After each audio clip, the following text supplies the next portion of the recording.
Hablaremos hoy sobre algunos aparecidos. Cada tanto contamos en este programa alguna aparición espectral. Tenemos hoy algunas que ya son conocidas y otras que son nuevas. Da un poco de miedo. Sí, yo estoy diciendo todo esto para que los niños, por ejemplo, se pongan lejos del aparato de radio para no oír esto, porque después se sueñan. No, sí, bueno. Aparte hay gente que está con la luz apagada, claro, con la radio en la oscuridad, escuchando. Mire cómo se me ponen los pelos. No, sí, no, aquí. Bueno. Bien. La primera es esta. Henri de Toulouse-Lautrec murió en 1901 a los 37 años.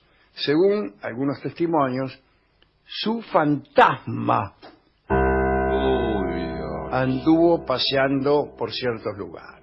Cuando Toulouse vivía, parece que se la pasaba de farra en los boliches y bebía mucho. Si se le acercaba alguno para intentar detener sus vicios, respondía siempre con cierto cinismo lo siguiente: puedo divertirme a mis anchas y permitírmelo todo, pues mamá mantiene en nuestro castillo a unas monjitas cuya misión principal es rezar todo el día por la salvación de mi alma. Así que tome conmigo y se salvará usted también. Qué bárbaro. Está bueno eso, lo que es tener guita. Sí. Por eso casi todos los ricos van al cielo y los pobres al infierno. No, es al revés. ¿Sí? Bueno, no sé. Es más difícil que un rico pase por el agujero de la cerradura. Por el agujero de la cerradura que una escoba. Sí. No, algo no me acuerdo cómo era. Algo así era. Sí, señor. Bueno, Toulouse a los ricos los vomita Dios. No, eso es otra cosa. No, Toulouse era de familia noble y entre sus propiedades estaba un castillo renacentista que cuidaban unas religiosas conocidas como hermanas de la Sagrada Familia y se la pasaban rezando por la salud de Toulouse. Saben ustedes que Toulouse era un hombre muy enfermo, de escasa estatura, que tenía un problema en las piernas por una enfermedad mal curada cuando niño, cuando adolescente, etcétera. Pero bueno, tiempo después de la muerte de Toulouse, un familiar recibió una carta de Sor Delphine, una de las monjitas, que empezaba así, la tengo acá. Tiene la carta original, Está bien conservada. Monsieur, dice, me creo en la obligación de advertirle que en el castillo pasan cosas muy raras. Así empezaba. Bueno, el caso es que esta Sor Delphine contó que ella y sus compañeras eran visitadas en la noche por un hombrecito vestido de blanco que lucía una camisa perfectamente almidonada. El espanto de las monjitas era doble producto de la aparición de un fantasma y en este caso además de sus intenciones. ¿Qué quería? Cuando se presentaba, decía la carta, pasaba la lengua sobre sus gruesos labios e intentaba reducir la salida de su saliva, con el gesto de una persona lujuriosa. Sí, claro. Bueno, después empezaba a gritar y las chicas empezaban a correr, las religiosas. Y el fantasma de Toulouse al rato se calmaba, o más bien se resignaba. Y se encargaba entonces de cuestiones caseras como darle cuerda a los relojes del castillo. Después pedía un poco de ajenjo y después rezaba, pero en disconformidad. Y finalmente daba un fuerte grito y desaparecía. El rechazo de las monjitas lo ofendía y lo violentaba. Entonces, en vez de dar cuerda a los relojes, arrancaba los péndulos, los retorcía furioso y los dejaba tirados en el suelo. Eso cuando andaba de mal humor. Dicen que el fantasma de Toulouse dejó de aparecer por su castillo allá por 1915. La última vez lo hizo vestido de monaguillo. Algunos dicen que fue para seducir a las monjas. Ya se sabe que el disfraz de monaguillo, Sí, bueno. sí, en fin, tiene su encanto. Otros dicen que Toulouse era muy aficionado a los disfraces y que ya se había vestido de monaguillo en un antiguo baile al que alguna vez había asistido. Pero el caso es que esa fue su última vez.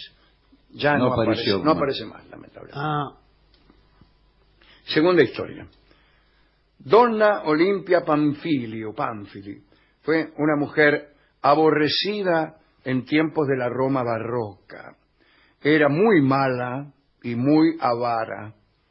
Se había casado en segundas nupcias con un noble, el señor Pamfili, como veremos que era una de las familias romanas más importantes, ¿no? Bueno, aquel noble le regaló a Olimpia nada menos que el palacio que está en la Piazza Navona, junto a la iglesia de Borromini y frente a la fuente de Bernini. está bien ubicado. Está bien ubicadito. Bueno, suena bien Sí. la ubicación. Bueno, poco después del casamiento, el tal Pamfili se murió. Olimpia se dedicó desde entonces a ser confidente de su cuñado, el cardenal Giovanni Battista Pamfili, que tenía algunas posibilidades de alcanzar el papado. Bueno, finalmente en 1644 Giovanni fue hecho papa, con el nombre de Inocencio X. Sí. Ya era un hombre grande, un poco débil, lleno de achaques, y estaba completamente a merced de su cuñada, la Olimpia. Apenas salió Giovanni de la fumata blanca, Olimpia comenzó a adquirir influencia con él y a traficar influencias a su alrededor. Además, cuidó de llevarse lo que más le gustaba del Vaticano a su casa. ¿Se afanaba la cosa? Claro, lo iba a visitar al Papa y se afanaba reliquias, joyas, claro. de todo. Hay mucho para mucho sacar ahí. lujo, oro. Sí, Y no señor. podía interponérsele ningún protocolo, porque tenía permiso para ver al Papa en cualquier momento. De hecho, se hablaba del gobierno de la pimpacha de la Piazza Navona. Cuando en 1655 el Papa Inocencio murió, Olimpia se encargó de que nadie se enterara hasta 2 días más tarde. Y mientras tanto, desvalijó las habitaciones del muerto. Se afanó todo, señor. Todo. Todo. Todo, guita, cuadros, sábana. Mire qué brava que había resultado. Un año después, Olimpia Pamfili murió en su palacio de la Piazza y empezó a aparecer su fantasma. A la noche salía de su residencia y llevaba las riendas de una enorme carroza negra cargada con las bolsas de dinero y objetos de arte que había robado en vida. Mire cómo se me ponen los pelos. Sí, no, increíble. Sí. El recorrido de la carroza fantasmal era el siguiente. Agarraba la vía Lungara, subía por el monte Gianicolo y atravesaba la puerta de San Pancracio y vía Vitella para alcanzar los jardines de la villa Pamfili. A la vuelta pasaba por el Trastevere. Se cuenta que un tal Ganazze, un conocido verdulero del mercado del Campo de Fiori, ahí, no lejos de la Piazza Navona, pasaba una noche por el puente Sisto. Estuvo a punto de perder la vida bajo la carroza negra. Claro, venía Se la le vino carroza. encima, se le vino. Claro. Y él logró escapar, pero quedó salpicado de barro, que calculan que era un barro espectral, porque el puente estaba adoquinado desde hacía más de un siglo y no había barro. Bueno, Ganese juró también haber visto dentro del coche Ay, qué miedo. No. a una señora rodeada de arcones y desbordada de monedas, y una de ellas cayó al suelo y él la agarró. La moneda, que después le mostró a un anticuario, parece que era de los tiempos justamente del Papa Inocencio X. Queda confirmada la teoría, ¿eh? Esto, Sí, sí. Sí. yo no creía, Claro.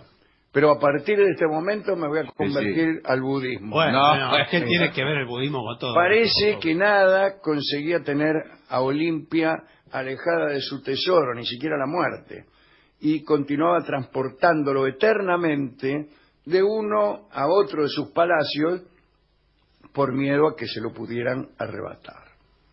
Una historia tremenda. Sí, la verdad que... Última historia. A ver, Los protagonistas fueron el marqués de Rambouillet y el marqués de Parisy, nobles del rey Luis XV de Francia. Un día tuvieron una discusión acerca de la muerte.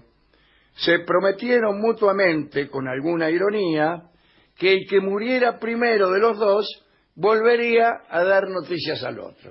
Discutían, hay vida después de la muerte, Sí. no hay vida, qué sé yo. Bueno, mira, el que muera primero, que le avise al otro, a ver cómo es la ¿Cómo cosa. es la cosa?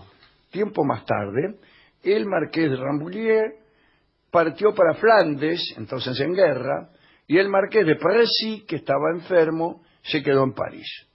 Muy bien. 6 semanas después, el marqués de Parisy recibió en su habitación a su amigo Rambouillet. Y, bueno, salió de la cama para saludarlo efusivamente, pero Rambouillet retrocedió unos pasos.